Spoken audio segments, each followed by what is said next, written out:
잠이 오지 않는 이 밤, 당신의 마음을 짓누르는 그 무거운 괴로움을 굳이 밖으로 꺼내어 고치려 하지 마십시오. 우리는 평생 무언가를 고치고 수정하며 더 나은 상태로 만들어야 한다는 강박 속에 살아왔습니다. 하지만 오늘 밤, 부처는 우리에게 전혀 다른 길을 제시합니다. 지금 당신의 마음이 아픈 것은 당신이 잘못 살아서도 아니고 무언가 부족해서도 아닙니다. 그저 흐르는 구름처럼 당신의 마음을 지나가는 찰나의 현상일 뿐입니다. 억지로 그 구름을 치우려 손을 뻗지 마십시오. 손을 뻗는 순간 당신의 어깨는 더 무거워질 뿐입니다. 오늘 하루 세상의 기준에 맞추느라 고단했던 당신의 영혼을 위해 그저 있는 그대로의 아픔을 가만히 바라보는 시간을 가져보려 합니다. 우리는 왜 괴로움을 병이라고 생각할까요? 왜 이것을 반드시 치료해서 없애야 할 악성 종양처럼 여기며 스스로를 들볶아왔을까요? 부처는 설산에서의 고행 끝에 깨달았습니다. 괴로움 그 자체보다 더 무서운 것은 괴로움을 없애야 한다는 그 간절한 집착이라는 것을 말입니다. 가시가 박혔을 때 그 가시를 빼내려고 거친 도구를 들이대면 살점은 더 상하고 피는 더 흐르기 마련입니다. 때로는 시간이 흘러 살이 차오르고 자연스럽게 가시가 밀려 나오기를 기다리는 인내가 필요합니다. 당신의 삶도 그러합니다. 오늘 당신을 잠 못 들게 하는 그 근심은 사실 당신이 해결할 수 있는 영역 밖의 일일지도 모릅니다. 그런데도 당신은 그것을 자신의 책임으로 돌리며 밤새도록 마음의 수술대를 차리고 스스로를 난도질하고 있지는 않나요? 이제 그만 도구를 내려놓으십시오. 고쳐야 할 것은 당신의 상황이 아니라 상황을 고쳐야만 내가 행복해질 수 있다는 그 고정관념입니다. 부처는 독화살을 맞은 사람의 비유를 들었습니다. 화살을 맞았을 때 가장 먼저 해야 할 일은 이 화살이 어디서 왔는지, 누가 쏘았는지, 화살 촉의 재질이 무엇인지 따지는 것이 아니라 그저 화살을 뽑고 안정을 취하는 것입니다. 우리 삶의 괴로움도 마찬가지입니다.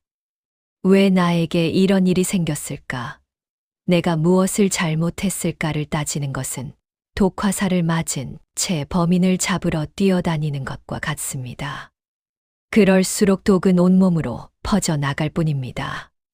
오늘 밤 우리는 그저 독화살을 맞은 자신을 가엾게 여기고 상처를 가만히 덮어주는 연습을 할 것입니다. 당신이 느끼는 그 불안은 사실 당신의 본질이 아닙니다. 강물 위에 떠내려가는 나무잎 하나가 강물 전체를 대변할 수 없듯이 당신의 마음속을 흐르는 괴로움이라는 나무잎 하나가 당신이라는 거대한 강물을 오염시킬 수는 없습니다.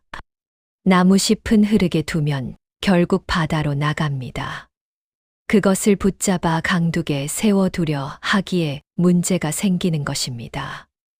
고치지 않아도 된다는 말은 포기하라는 뜻이 아닙니다. 그것은 삶의 순리를 받아들이는 가장 높은 차원의 용기입니다.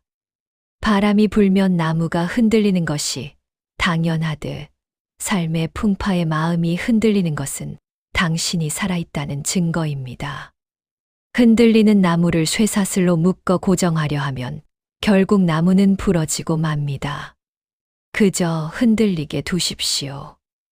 뿌리만 깊다면 그 흔들림은 당신을 더욱 단단하게 만들 자양분이 될 것입니다. 우리는 흔히 행복을 고통이 없는 상태라고 정의하곤 합니다. 하지만 부처의 눈으로 본 세상은 조금 다릅니다. 고통은 삶의 기본값이며 그것을 밀어내려 할 때 비로소 진정한 괴로움이 시작됩니다. 이를 제2의 화살이라고 부릅니다. 첫 번째 화살은 우리가 통제할 수 없는 외부의 사건이나 감정입니다. 누군가의 비난, 건강의 악화, 경제적인 어려움 같은 것들이죠. 하지만 우리가 그 상황을 보며 왜 나만 이래야 해? 혹은 이건 잘못됐어. 빨리 고쳐야 해라고 생각하는 순간 우리는 스스로 자신에게 두 번째 화살을 쏘는 격이 됩니다. 첫 번째 화살은 상처를 남기지만 두 번째 화살은 치명적인 독을 퍼뜨립니다. 당신을 괴롭히는 것은 사실 그 사건 자체가 아니라 그 사건이 일어나지 말았어야 했다는 당신의 저항입니다. 생각해 보십시오. 우리가 인생에서 가장 평온했던 순간은 언제였나요? 모든 문제가 완벽히 해결되었을 때였나요? 아닙니다. 아마도 어떤 문제가 있음에도 불구하고 그럴 수도 있지라며 마음을 내려놓았을 때였을 것입니다. 바다의 파도를 멈추게 할 수는 없지만 파도를 타는 법을 배울 수는 있습니다. 괴로움을 고치려 하는 것은 파도를 손으로 눌러 멈추려 하는 것과 같습니다. 누르면 누를수록 물보라는 더 거세게 튀어오르고 당신의 옷은 젖어만 갑니다. 부처는 우리에게 파도 밑에 고요한 심해를 보라고 말합니다. 수면 위는 폭풍우가 몰아쳐도 바다 깊은 곳은 언제나 정적 속에 잠겨 있습니다. 당신의 내면에도 그 심해와 같은 고요함이 이미 존재합니다. 단지 당신이 수면 위의 파도에만 시선을 빼앗겨 그것을 잊고 있을 뿐입니다. 시니어의 삶을 살아오며 당신은 수많은 문제를 해결해 왔을 것입니다. 자녀를 키우고 생계를 책임지고 사회적 역할을 다하며 고치는 삶에 익숙해졌습니다. 하지만 이제는 두는 삶을 배워야 할 때입니다. 낡은 가구에 난 흠집을 가리려 덧칠을 하면 할수록 가구 본연의 멋은 사라지고 지저분해집니다. 그 흠집을 세월의 훈장으로 인정할 때 가구는 골동품으로서의 가치를 지니게 됩니다. 당신의 마음의 상처도 마찬가지입니다. 그것을 억지로 메우려 하지 마십시오. 그 상처가 바로 당신이 치열하게 살아왔다는 숭고한 흔적입니다. 부처는 깨달음을 얻은 후에도 육체적 고통과 제자들의 배신을 겪었습니다. 그러나 부처는 그것을 고쳐야 할 문제로 보지 않았습니다. 그저 일어난 일이 일어난 것으로 보았을 뿐입니다. 괴로움은 마치 손님과 같습니다. 원치 않는 손님이 찾아왔을 때 문을 걸어 잠그고 나가라고 소리를 지르면 손님은 더 크게 문을 두드리고 소란을 피웁니다. 하지만 오히려 문을 열어주고 오셨습니까? 저기 앉아 쉬다 가십시오라고 차 한 잔을 내어주면 손님은 머쓱해하며 곧 자리를 뜹니다. 괴로움이라는 손님에게 당신의 마음 자리를 잠시 내어주십시오. 아, 내 마음 속에 지금 슬픔이라는 손님이 왔구나. 불안이라는 손님이 잠시 머물고 있구나라고 이름만 불러주십시오. 그것만으로도 괴로움의 힘은 절반으로 줄어듭니다. 고치려 애쓰는 에너지를 그저 지켜보는 에너지로 전환하는 것. 이것이 부처가 제안하는 치유의 시작입니다. 모든 것은 변한다는 무상의 진리는 우리를 허무하게 만드는 것이 아니라 오히려 가장 큰 위로를 줍니다. 지금 당신을 괴롭히는 그 감정도 결국은 변합니다. 영원할 것 같은 슬픔도 죽을 것 같은 고통도 시간이라는 거대한 강물 속에서는 한낱 물거품에 불과합니다. 우리가 괴로움을 고치려 드는 이유는 그것이 영원히 지속될까봐 겁이 나기 때문입니다. 하지만 부처는 가르칩니다. 이 세상에 고정된 것은 아무것도 없다고 말입니다. 당신의 고통 또한 인연에 따라 잠시 나타났다가 인연이 다하면 사라질 현상입니다. 그러니 굳이 서둘러 고칠 필요가 없습니다. 가만히 두어도 그것은 스스로의 수명을 다하고 사라질 운명이기 때문입니다. 어린 시절 우리가 가졌던 고민을 떠올려 보십시오. 그때는 세상이 무너질 것 같았던 고민들이 지금 생각하면 얼마나 사소한가요? 지금 당신이 겪는 괴로움도 10년 뒤, 아니 1년 뒤에 당신이 바라본다면 그저 지나가는 바람이었음을 알게 될 것입니다. 시니어의 지혜는 바로 이 시간의 거리를 가질 줄 아는 능력에서 나옵니다. 지금 당장 불이 난 것처럼 뜨겁더라도 조금만 뒤로 물러나 보십시오. 불은 연료가 닿으면 꺼지게 마련입니다. 당신이 괴로움에 생각이라는 연료를 계속 공급하지만 않는다면 말입니다. 왜 이럴까? 어쩌면 좋지라는 생각은 불에 기름을 붓는 격입니다.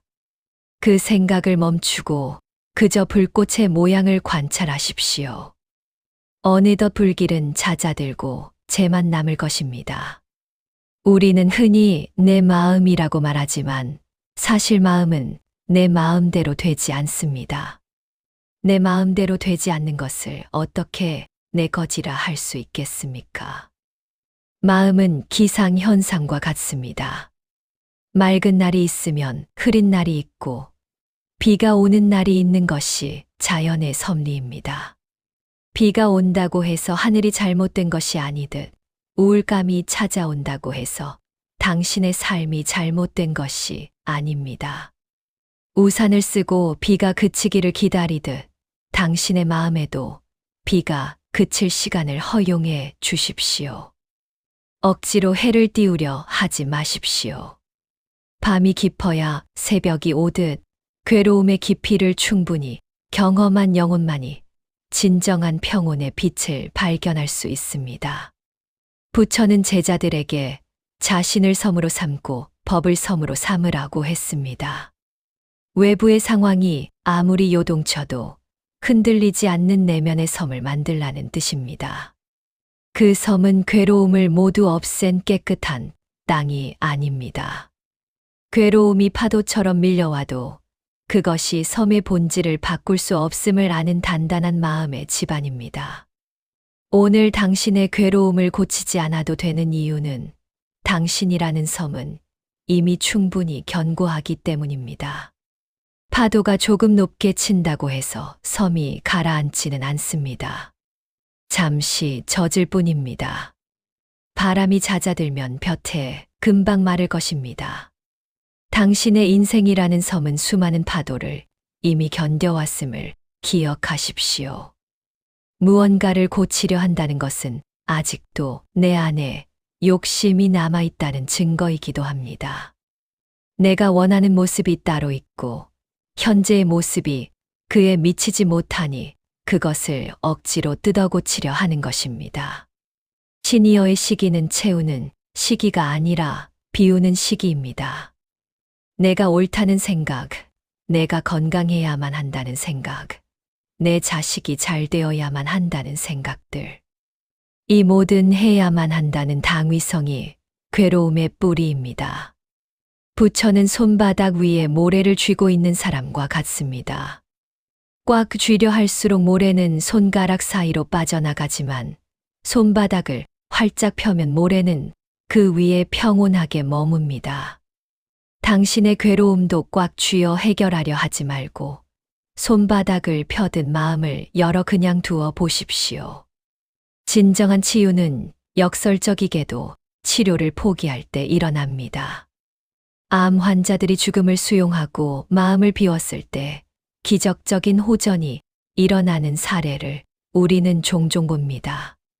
이는 몸의 자연 치유력이 극대화되기 때문입니다. 마음도 같습니다. 그래, 아플 테면 아파라. 괴로울 테면 괴로워라 하고 항복을 선언하는 순간 당신을 공격하던 괴로움은 목표물을 잃고 당황하게 됩니다. 적이 공격해오는데 맞서 싸우지 않고 허허허 웃으며 길을 비켜주는 사람을 어떻게 이기겠습니까?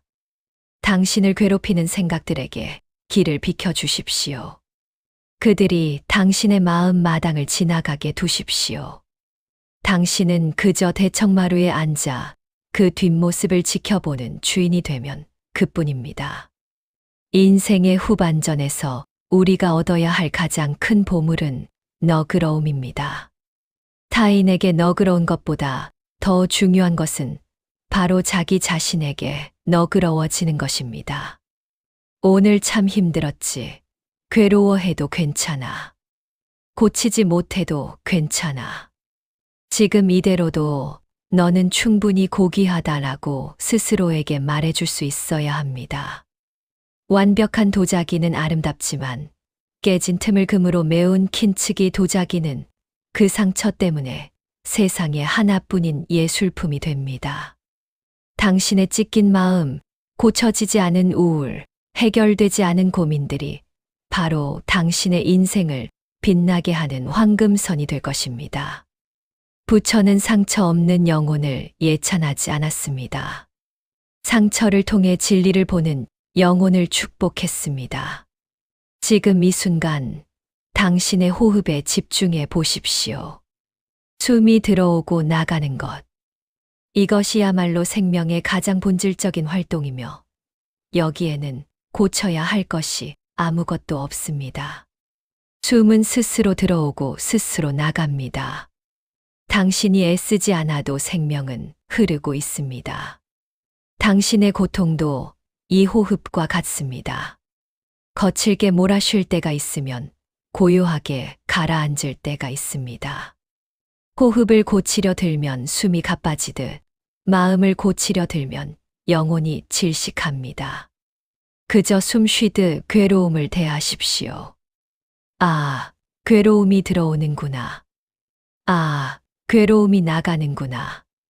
이 리듬을 타기 시작하면 당신은 더 이상 괴로움의 노예가 아니라 삶의 연주자가 됩니다. 방아차기라는 말이 있습니다. 내려놓으라는 뜻입니다. 우리는 손에 든 짐이 무거우면 내려놓으면 된다는 것을 잘 알지만 마음의 짐은 내려놓는 법을 모릅니다. 왜 그럴까요? 그 짐이 바로 나라고 착각하기 때문입니다. 이 걱정은 내 거야. 이 아픔은 내 인생이야 라고 이름표를 붙여놓으니 내려놓는 것이 마치 나 자신의 일부를 잘라내는 것처럼 아프게 느껴지는 것입니다. 하지만 부처는 말씀하셨습니다. 그것은 내 것이 아니다. 잠시 빌려온 것일 뿐이다. 인연에 의해 잠시 내 곁에 머무는 그림자일 뿐이다.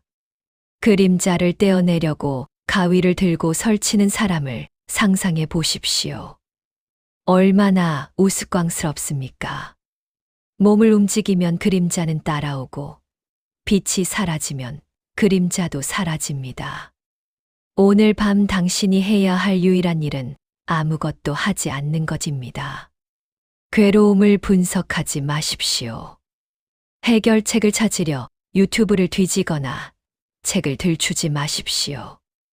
그 모든 행위가 사실은 불안에서 도망치려는 몸부림입니다. 도망치면 괴로움은 더 끈질기게 쫓아옵니다. 차라리 그 자리에 멈춰서서 괴로움을 정면으로 마주 보십시오. 그리고 속삭이십시오. 너도 존재할 권리가 있다. 이 한마디가 1000마디의 주문보다 강력합니다. 존재를 인정받은 괴로움은 더 이상 소리를 지르지 않습니다. 마치 엄마의 관심을 끌기 위해 떼를 쓰던 아이가 엄마가 안아주는 순간 울음을 그치는 것과 같습니다. 당신의 괴로움을 따뜻하게 안아주십시오. 고쳐야 할 미운 자식이 아니라 사랑받아야 할 아픈 자식으로 대하십시오. 침대에 누워 몸의 힘을 하나씩 빼보십시오. 발가락, 무릎, 허리, 어깨, 그리고 마지막으로 당신의 뇌에 들어간 힘을 빼십시오. 뇌가 쉼 없이 돌리던 걱정의 발전기를 잠시 끄는 것입니다. 오늘 못 고친 일은 내일에 내가 알아서 하겠지. 아니, 내일도 못 고치면 모레에 내가 하겠지. 그것도 안 되면 그저 생긴 대로 살아가겠지. 이런 배짱이 필요합니다. 부처의 미소는 모든 문제를 해결해서 나오는 미소가 아닙니다. 해결할 수 없는 문제가 있음을 받아들이고, 그럼에도 불구하고 평온할 수 있다는 것을 알기에 짓는 미소입니다. 당신도 그 미소를 지을 자격이 있습니다. 밤 22시 세상은 어둠에 잠기고 만물은 휴식을 취합니다. 나무도 새도 길가에 핀 이름 모를 풀꽃도 밤에는 고치려 들지 않고 그저 쉽니다. 당신만 왜 이 밤에 깨어 마음의 공장을 가동하려 합니까? 당신도 자연의 일부입니다. 밤에는 어두워지는 것이 순리이고 아프면 앓는 것이 순리입니다. 억지로 밝은 빛을 켜려 하지 마십시오. 어둠 속에서만 보이는 별이 있듯이 괴로움의 밤에만 보이는 영혼의 진실이 있습니다. 그 진실은 바로 나는 이 모든 괴로움보다 훨씬 더 크고 존엄한 존재다라는 사실입니다. 괴로움은 당신이라는 망망대해에 떨어진 한 방울의 잉크일 뿐입니다. 잉크가 떨어졌다고 해서 바다가 검게 변하지는 않습니다. 긴 이야기를 들어주셔서 감사합니다. 이제 조금은 마음이 가벼워지셨나요? 여전히 가슴 한구석이 답답할 수도 있습니다. 하지만 그것도 괜찮습니다. 그 답답함을 고치지 못한 채로 잠자리에 들어도 당신의 가치는 전혀 훼손되지 않습니다. 오늘 당신은 최선을 다해 하루를 살아냈습니다. 그것만으로도 당신은 박수받아 마땅합니다. 부처가 우리에게 전하고자 했던 진정한 메시지는 완벽함이 아니라 온전함입니다. 부족하고 아프고 고쳐지지 않은 부분까지 모두 포함한 당신의 모습이 바로 온전한 당신입니다. 내일 아침 눈을 떴을 때 혹시 괴로움이 여전히 그 자리에 있다면 반갑게 인사해 주십시오. 아직 안 갔니? 그래, 오늘도 같이 지내보자. 이렇게 마음을 먹는 순간 괴로움은 당신을 해치는 무기가 아니라 당신을 수행하게 하는 스승이 됩니다. 고통을 통해 우리는 겸손해지고 타인의 아픔에 공감할 줄 알게 되며 삶의 참된 의미를 되새기게 됩니다. 고쳐지지 않은 오늘의 괴로움이 사실은 당신을 더 깊고 넓은 사람으로 빚어가고 있는 신의 손길일지도 모릅니다. 이제 모든 생각을 끄고 당신의 호흡에만 온전히 몸을 맡기십시오. 당신은 안전합니다. 당신은 보호받고 있습니다. 그리고 당신은 이미 충분히 아름답습니다. 고치려 애쓰지 않아도 당신의 내면에는 스스로 빛을 내는 보석이 있음을 믿으십시오. 오늘 밤 그 보석의 빛이 당신의 꿈속까지 따스하게 비추기를 기원합니다. 편안하고 고요한 밤 되시길 바랍니다. 당신이 평온해야 세상도 평온해집니다. 당신을 사랑합니다. 그리고 당신의 그 아픔까지도 깊이 존중합니다.